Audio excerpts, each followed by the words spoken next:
0 to 100 real quick. This is 0 to 100 with Natasha and Serena. Hey everybody, it is 0 to 100 from Natasha and Serena. Hey Natasha. y'all. What's going on? What's up, Serena? Oh my gosh, so much. We are going to jump right in, right? What are we doing first? Yeah, man, we're going to kick this off and we're going to give everybody an update, but we're going to do it a little different. We're going to start this off with 100 seconds of an update. So you start 0 to 100. Let's go. What's going on? All right, 0 to 100. So much is going on, so much I can't tell you about. But what I will tell you about is that my little baby boy is not such a little baby boy anymore. He's about to go to school. He is almost 3, and I'm getting him ready to go to pre-K, which I'm not mentally prepared for. Good thing that we're talking about the topic we're talking about today, because I'm going to need a lot of mental health checks this month in the coming months, because I don't want to leave my baby at school. I'm already sad about it. Also, vaccines. Like, I feel like that's the biggest thing happening right now. Vaccines are rolling out. People are getting vaccinated. People are going out. COVID isn't over, but it's getting better. I mean, so I'm happy about that. People are traveling, doing all kinds of things. That's what's happening in my corner of the world. What about you, Natasha? Listen, so like you said, a lot going on. Sometimes I feel like nothing's going on, and then sometimes I feel like, wait, everything is happening all at once. I have officially kicked off Harrison Smith Law. It's my baby. Yeah, so I've gone on my own before, but I keep finding my way back to projects and, working on things with other people. But now it is me, my law partner, and we are making this thing work. So this week I've been in a summit, but it's essentially a conference for litigation attorneys. So it's a National Trial Lawyers Association. So it's like a group of lawyers from all over the country. We all get together and we talk about stuff that is cool to us and other people probably don't care about. But it's been amazing because this is the first time that we have actually been able to go in person. It's not virtual. So I was super excited about that. Yeah. So just to wrap it up, we're at 100 seconds, but I will tell you this. It felt so good to hear someone say, "Hey, do you have a business card?" I was like, "Oh my God, I've missed those words." All right, so that was 0 to 100 with Natasha and Serena. Welcome back, everyone. We are so glad to have you listening. This is Mental Health Awareness Month. This month is important to us. When we get busy in April and February and whatever other month, we always realize like, oh shoot, we have to make time because mental health is so important to us and to everyone. So we want to come, we want to talk to you, and today, so we're coming back, but today we're basically going to speak to our younger selves. And I want to start by saying that a mental diagnosis doesn't mean a death sentence, but not taking care of your mental health can be. And like so many other, habits and things that we develop as we get older, it all starts from childhood. So while we can't time travel as of yet, maybe one day, but let's pretend that we can. What are the top 5 things that Serena and Natasha would tell our younger selves? Oh my Serena, God. hit them with the number 5.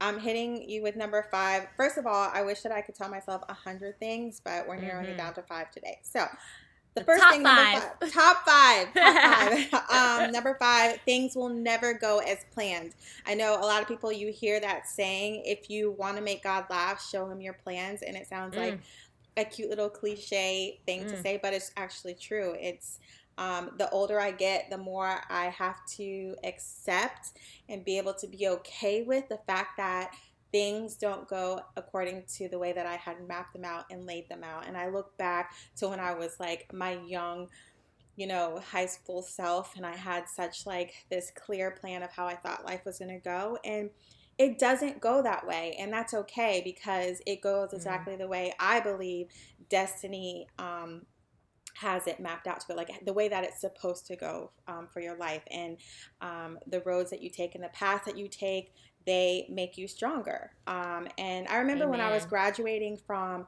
college, I will never forget, we had a speaker. I don't remember any of the speakers except for this one lady who spoke. And she talked about the road that she took after she graduated from college. And she had all these odds and end jobs that she really thought were pointless. and that they weren't the path that she had mapped out for herself or the plan that she had created for herself. And then eventually she got to where she wanted to be, which was like her dream job. She was talking more in the line of career. And when she said when she finally got to the place that she really wanted to get, she felt like she had taken all these detours and all of these things, but she realized when she was there that every place she had been, every job she had had, whether she thought it was important or non-important, played a part in the role that she had, her dream job. And she needed things from each one of those jobs that she had in order to be able to be prepared to take on the dream job that she had. And so she was like, I was so thankful that I had taken the path that I had taken, even though I thought at the time that some things were pointless or that it was a detour, that, you know, I was off track. Really, I was right on the trajectory that was mapped out for my life. So I think we just have to be okay with when we're in the moment thinking that something may be a detour or that this wasn't as planned or this wasn't what I wanted for my life. Taking that and trying to be in the moment and learn whatever you can learn from that moment and say, okay, this is not where I saw myself, but I'm here. I'm going to learn and take whatever I can take from it and move on to the next thing, and know that it will be okay. Like, it will all work out. It'll all work together. And when you get to where you think you're supposed to be, you'll realize that it was the perfect path for you. So just be okay with the fact that things won't go as planned. At the end of the day, it will be as I feel God planned for your life. So be okay with that. That's what I would tell young Serena. That's what's up. And I literally have a posted on my bathroom mirror that says, take your time, line, like a horizontal line, trust the process. Right. And that is only a few words, but it's so true. Like, you cannot just rush to what you think you're supposed to be rushing to, you know. Exactly. Like, just take your time, just chill. It's gonna work out exactly the way that it's supposed to work out. Before we move on to the next one, there's an example. I know you've heard it because I use this all the time. I even use this when I prep my clients for deposition. But I kind of picture life just one long dark hallway, and like, you have your hallway, I have my hallway, and that's like our path of life. Like, we're walking, you know, down this long dark hallway, and on each side of the hallway there's just doors. And someone might walk their path in a way that if they see a door that they want to go, you know, into, they want that door, they're just gonna bust it down, they're gonna do whatever. Right. That's not how I move. If I know that something behind a certain door is for me, then I might bust it down. I might, you know, do what I have to do if it doesn't just open. But then someone said, well, how do you know which door is for you? And it's like, well, you don't know ahead of time, but something will let you know that it's for you. Maybe it's a smell that comes from, you know, what's behind that door. Maybe it does just open right in front of you, but it's something that, you know, just lets you know, like, oh, this is the one for me. But that's part of just trusting the process. You might walk for days and days and days. You might walk for a whole year and just feel lost. Like, where am I supposed to be? But it will all make sense. Exactly. Just let it. Just let it happen. Yeah, I like that. If you want to make God laugh, show him your plans. Exactly. It's true. I don't have no plans, so he ain't laughing at me because I ain't got no plans. So number 4. Okay, so my number 4, I'm going to say, don't spend more than 5 minutes on anything that won't matter in 5 years. I hope we've all heard that. I heard it, forgot it, and heard it again, either yesterday or maybe even today. But think about it. Like, you know, we hear about, or we get advice from people when we're so distraught. You know, like my recent breakup. How many times did I, you know, call you upset, frustrated, whatever the emotion was? But at the moment, it's like, at that time, I didn't know if it was going to matter in 5 years. So it may not always be so obvious, but come on, some stuff you know that is not going to matter in 5 years. So do not stress over, don't get anxious over things that are not going to matter. So I think that was especially important to, like, if I could take something to my younger self, that would definitely be on like the top list, because think about when we were younger, like Oh in my middle gosh. school. Oh my goodness. And then she took my I pencil know. Oh and my but gosh. it was the one that smells like strawberries and she just took my pencil and it's like, really? Like or when we find those old notes that we used to write back and forth and it's like, oh my gosh, this is the stuff we were stressed about or thinking about or whatever. And I mean, that's a comical way to kind of, I guess, give an example or whatever, but it gets a little bit, it can be more dramatic. So when Mm-hmm. things are really, really, really bothering us as adults, children, whatever, we really have to stop and think like, okay, does this deserve what I'm giving it? Right. Because I found after asking myself that question sometimes that usually no. So, That's so if true. it's so the minutes and the years that it could be don't spend more than 2 minutes on something that's not going to matter in 2 years, whatever it is. But the bigger concept, the bigger picture of that is that if it is something that's only such a big deal right now, and this is not going to be important, then just be mad about it, cry about it, laugh about it, whatever you need to do, but then move on. Yeah, Keep it moving. exactly. Exactly. I feel Yeah. like I've had to learn this um, really in this last week because there have been a couple of things Mm. that, like, in the moment I felt like were such a big deal and were really bothering me. And then I went to sleep on it, woke up the next day, and I saw it in a completely different light. And it was just like, oh, that wasn't as big a deal as I thought it was. So Mm. most of us will spend a little bit more than 5 minutes on it, but um, give yourself time, like you said, to be upset or whatever you want to be about it, but then let it go, sleep on it, and then realize that tomorrow is another day and you'll see things in a different light. Give yourself time to like really think it through, I feel like. Yeah, or just realize that you don't need to think about it anymore. Right, exactly. And like You're good old exactly right. UGK would say, keep on pushing. What Nowadays, I number feel are we like on? neither one of us even have 5 minutes to spend on anything because life feels like it's just going at lightning speed. There's so many things. I mean, I know. I know. so this one Okay, is but gets easier the older you get. does it? No, it does. It does.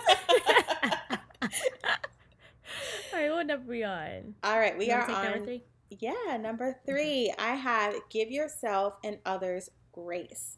Um, Beautiful.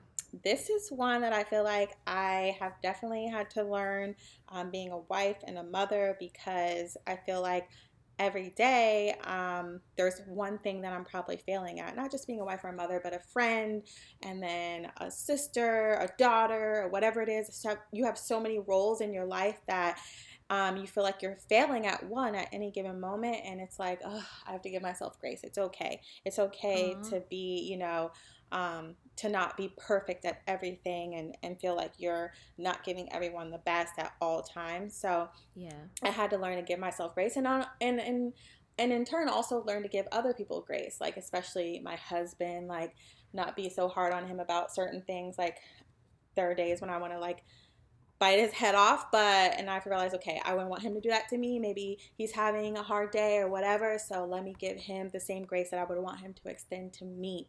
And then and just with other people in your life, like your friends, your family, realizing that everybody is going through their own thing, so extending Yeah. grace to them as well. I saw a lot of posts when we were in quarantine about, you know, you need to realize who checked in with you and who called you when you were alone at home and stuff like that. And then it was like, no, I mean, people are all going through things, and we're going to talk a lot about mental health this month, but you don't know where people are in their mental health. You don't know what they're struggling with or what they're going through. And so give them grace. If they didn't call and check in Mm, on you, you call and check in on them.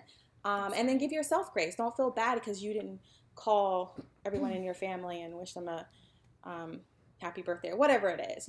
Just Yeah. know that you can't be perfect, other people can't be perfect, and to accept that. That's another thing I think that comes with age is learning that no one's perfect and it's okay. Right. No, I love that. And that's definitely something that I I don't think I ever heard of this concept when I was a child. So No. Mm-mm. when I learned it, it became a priority for me to seek it from other people, which means that if I'm going to seek it and I want it for me, then like you said, I have to give other people grace. Right. But I found myself in in relationships just asking like, well, I mean, it's almost like the benefit of the doubt. Like if you think something, a text message reads this way, like, bro, like just please, unless you know that I'm in that type of mood, like, Right. no, like work with me here. Like, can we not start on this coming from, this? Like, can we Right. think I'm coming from a good place? Because 9 times out of 10 I am. And I promise you, if I'm not, you won't have to question that.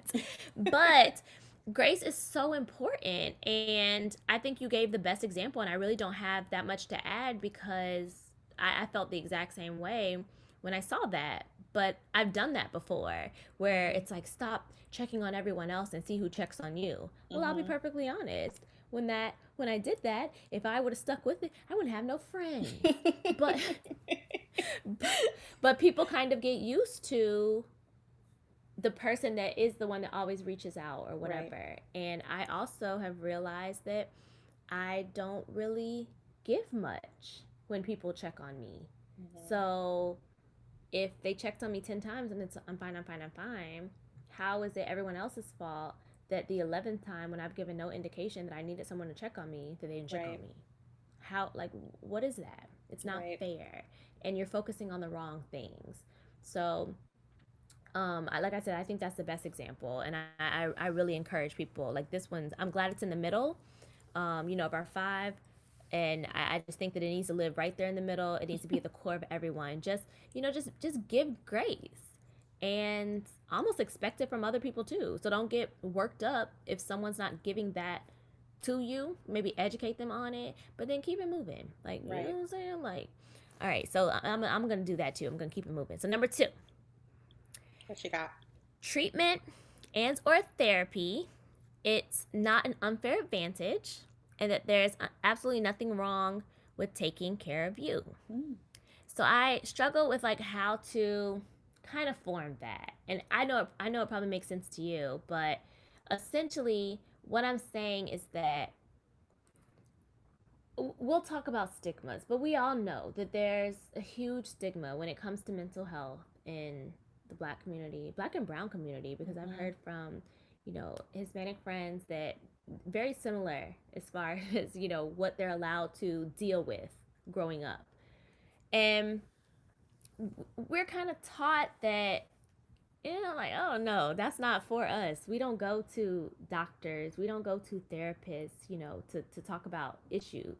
Right. You put it behind you and you get on with yourself. Medication? Oh no, we don't do medication. What? So a diagnosis, like I said at the beginning, it's not a death sentence.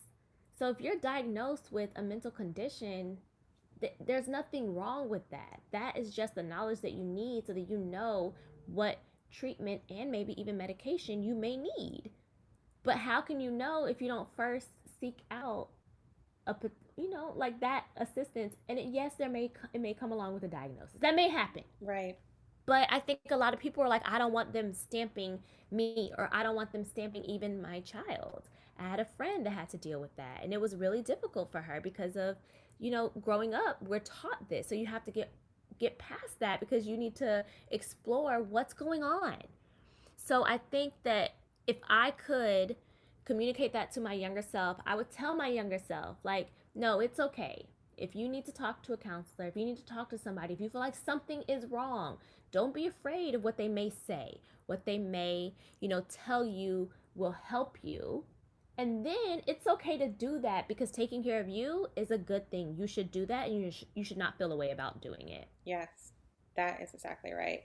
I mean, not just with therapy and mental health, but I feel like especially in the Black and brown community, when it comes to like physical or health in your body, like people have this same mindset is like, I'd rather not go to the doctor and find out what's wrong or get some sort of diagnosis. I'd rather just pretend like it's not happening and live my life. I'm doing fine the way that I'm doing it. I'm figuring out a way to navigate it my own way, so I don't need help from a Mm. professional.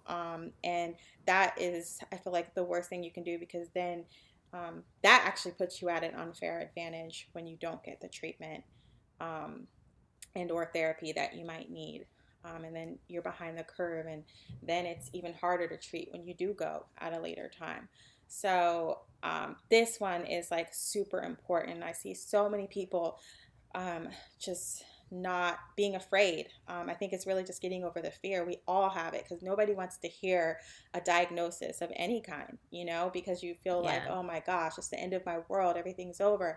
But um, if something's treatable and you can get therapy for it, or there's a plan that can be mapped out so that you can be in a better state, that um, that's always going to put you in a better position, and that's always better than just pretending that it's not happening. So this one And is not so but key. not a but not a better position, and that's I'm glad you reiterated the unfair advantage part, because I know, at least for me and other people that I know that could relate to this, we feel like, okay, this is what you have going on. Everybody has something.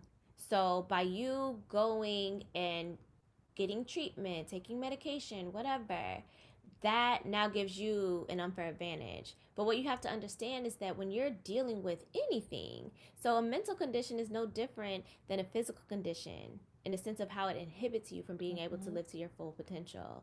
So just like someone who may have a physical disability, as in, like a limb, let's say a leg, 'cause you walk with two legs, but now they have some disability that prevents them from being able to either walk at all or walk the same that we walk. So them going to get a prosthetic or some kind of, treatment, maybe they do some type of physical therapy, or they have to get, like I said, a prosthetic. That does not put them at an unfair advantage. They're Right, just now trying to get to the same starting line right. as everyone else that has two legs. Hmm. So it's the same thing with regard to mental conditions. You have something that you're dealing with, so that means that you need to get treatment, maybe even medication, so that you can be at the same starting point. Exactly. All right. I feel like we can spend all day on this one, but Right. let's move on to number one. Drum Number roll. one. uh, It's okay. to not be okay. Okay. Simple, but so profound. Yes. You want to speak to it first? Yeah, I mean, I think we kind of touched. This is number one because this is all encompassing, right? Because I think we touched on this in some of the other points. Like, it's okay, but I feel like that's very comforting, like to a child, to Hmm. say to a child that's crying, it's okay.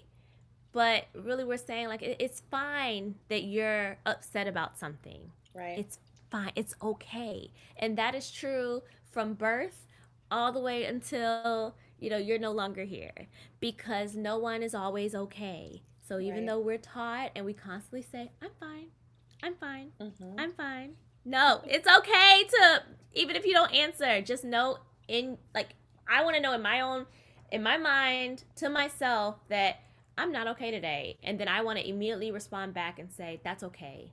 Right. Right. I saw a meme the other day that was like, people don't fake being depressed or being um, upset or down, but they do fake being okay. And I think we kind of have it backwards in our head sometimes, and we don't tend to see the signs. I mean, we train ourselves, like you just said, to say, I'm okay, it's okay, it's okay, everything's okay.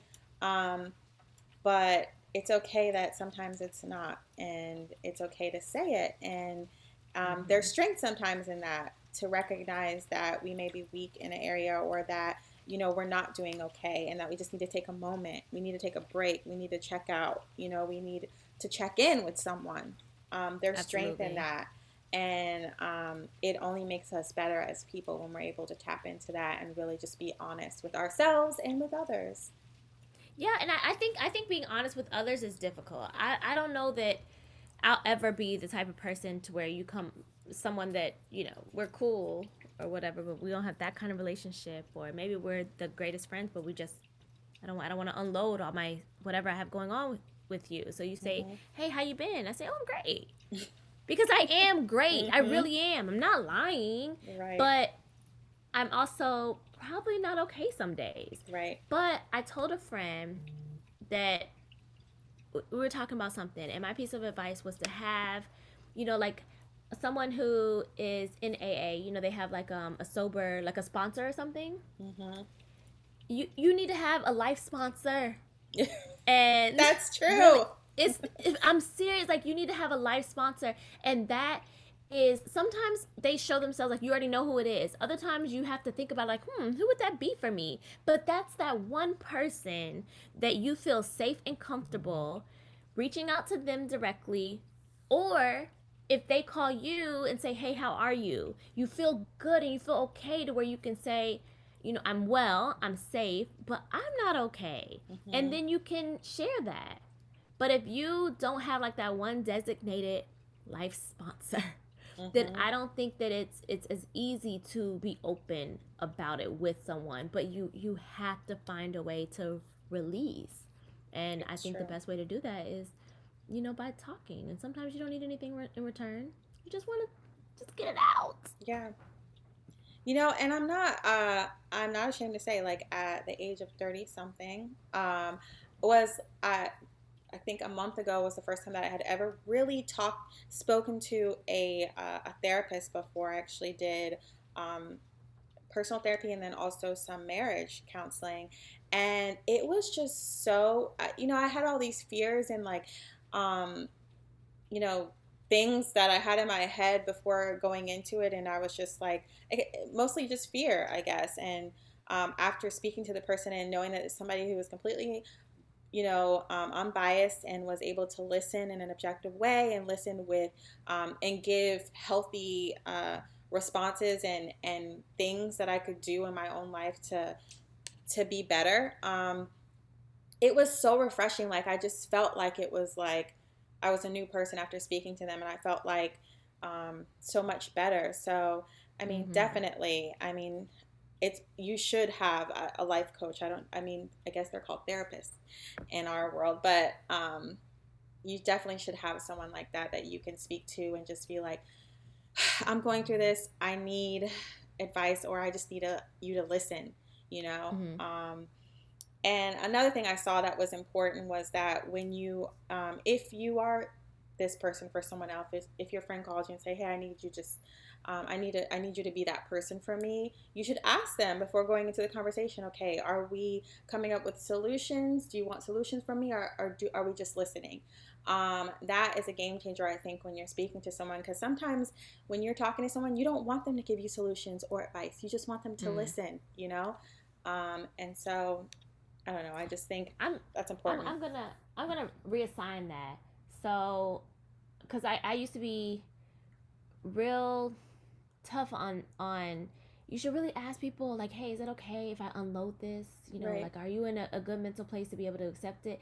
But I think that those are things that need to be factored into you picking your Hmm. life sponsor. So Right. I think a life sponsor is different from a therapist, and you should have a therapist too. I can make a list of 100 reasons why a therapist is important. But a life sponsor is a little bit different. So how life sponsor worked out for me, there was one person in particular, and I could talk to them all the time, but it would be the weirdest thing because I just am not an emotional person. But Hmm. my cup would just runneth over, and next thing I know, it's just water pouring everywhere, and I don't even, if I was to pick up the phone and call a therapist, I wouldn't be able to unpack it because there's Hmm. just too much going on. I don't even know why I feel the way that I feel because I'm crying and I haven't cried in a year or something. So I don't really know Right. what's going on. But this particular person could say, "Hey honey, how you doing?" And I would say, "Oh my gosh, it's blah, blah, blah." And it wasn't every time, but it was just like the timing would just be so right. So then it got to the point where when I would feel my cup is running over, I'm so overwhelmed, but I don't really know what it is. And I would pick up the phone and I would call them. And it wouldn't be, but see, I'm calling them because I know what to expect. So Right. when people call me, I feel like if you calling me, you already know the first thing. All right, so how we gonna fix this? I'm solution oriented. So I think that's when I get frustrated because I don't know how to clean up this mess because it's just water everywhere and I don't even know where it's coming from. Right. You know what I'm saying? So it stresses me out more. But this particular person will be like, just take a deep breath. Just let's talk about it. Da, da, da, da. And the next thing I know, I feel better. And it just works for me. So I would say, like, that's what I need from a life sponsor. Or shoot, the way my life set up, sponsors. But I think that, when picking a life sponsor specifically, my piece of advice would be you don't expect them to ask you anything. You don't ask them anything. It's that type of relationship. They know their role. They've accepted it. Y'all good. Everything is great. But you know that when you call this life sponsor, that they are the type to give you advice. They are the type to not give you advice. So you can't, that's irresponsible. If you pick up your phone, call your life sponsor that you know, if you call me as your life sponsor and then be like, and then she just sat on the phone and tried to give me solutions. What? Well, duh. That's what Natasha does. Like, you know what I'm saying? So it's like you have to, that's part of it. So build you a team, build you a whole life team. And in that team, yeah, you know what I'm saying? So it's like, I mean, even with my friends, like when I pick up the phone and call you, I know how that conversation gonna go. Right. And it's not to say like you have your friends that are like what I call bobbleheads where they just agree with everything. It's not that type of situation where you're calling someone for advice and you know that they're gonna say yes and that's what you want them to say yes. This is talk, oh my gosh, life is just so overwhelming. This happened and then I drove here and then this happened and oh my God, when it rains, it pours. Right. You know what you're going to get from that person. But build your life team because if you need different things from different people, don't expect to get that from one person. Be responsible, take ownership in the process. Build your team. I like that. Build your team. Build your life team. I'm doing that today. Give yourself some time now, child. This is a process. You can't just do it in a day. No, I'm kidding. Y'all heard but it here this was first. Great. Yeah. On 0 to 100, build your life team. Yes. Listen. This was. I'm excited to come back. Like I'm already like having to like bite my tongue because there's so many aspects. This is a huge umbrella. Yeah. So we've broken it down. So we want to encourage y'all to share your stories. Yes. What would you add to this list? Like Serena said, this list could go on and on, but we feel like these are our top 5 things that we would want to tell our younger selves about mental health. And we think that these things would help her, little Serena, little Natasha, just navigate through this BS a little bit better. But what do y'all think? What if we went to 6, 7, 8, 9, 10, 11, 12, 13, what would y'all add to the list? That's what I'm asking. Yes. What would you add to the list? Also, we're going to be talking about mental health all month long in honor of Mental Health Awareness Month. And so we want you to share your stories with us, whether they're big or small. And you can share with us at 0 to 100 podcast@gmail.com or find us on Facebook and Instagram at 0 to 100 podcast, and you can DM us. And you know what? I just had an idea when you said little Natasha and little Serena that maybe this week I'll share some pictures of little Natasha and little Serena. So little Natasha was so cute. Now I don't know about little Serena. But little Natasha, listen, I don't know if you want to go back before she was walking. She was fat. But all the other girl, little Natasha was cute. Okay. Well, I'm going to share some pictures on my social media so you can head over there to see That's them. a good idea, though.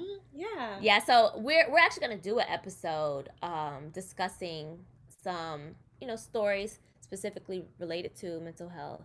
And I think we should open it up. So if you have some stories, definitely share because we all know that, you resonate with people. We are always on our phones on social media and reading about other things going on with other people, looking at pictures. Your story could literally save a life. Yes. Share a story, save a life. And it's 0 to 100 podcast. That's number 0, the letter T, the letter O, the number 100 at podcast at gmail.com. Yes. That's right? Yeah, that's it. That's right. Okay, let's wrap this thing up. Let's blow this popsicle joint, man. It's been good. It's been a pleasure. As always, we love talking to each other and we love talking to y'all. So thank you for tuning in. Until next time. Bye, guys. Toodles.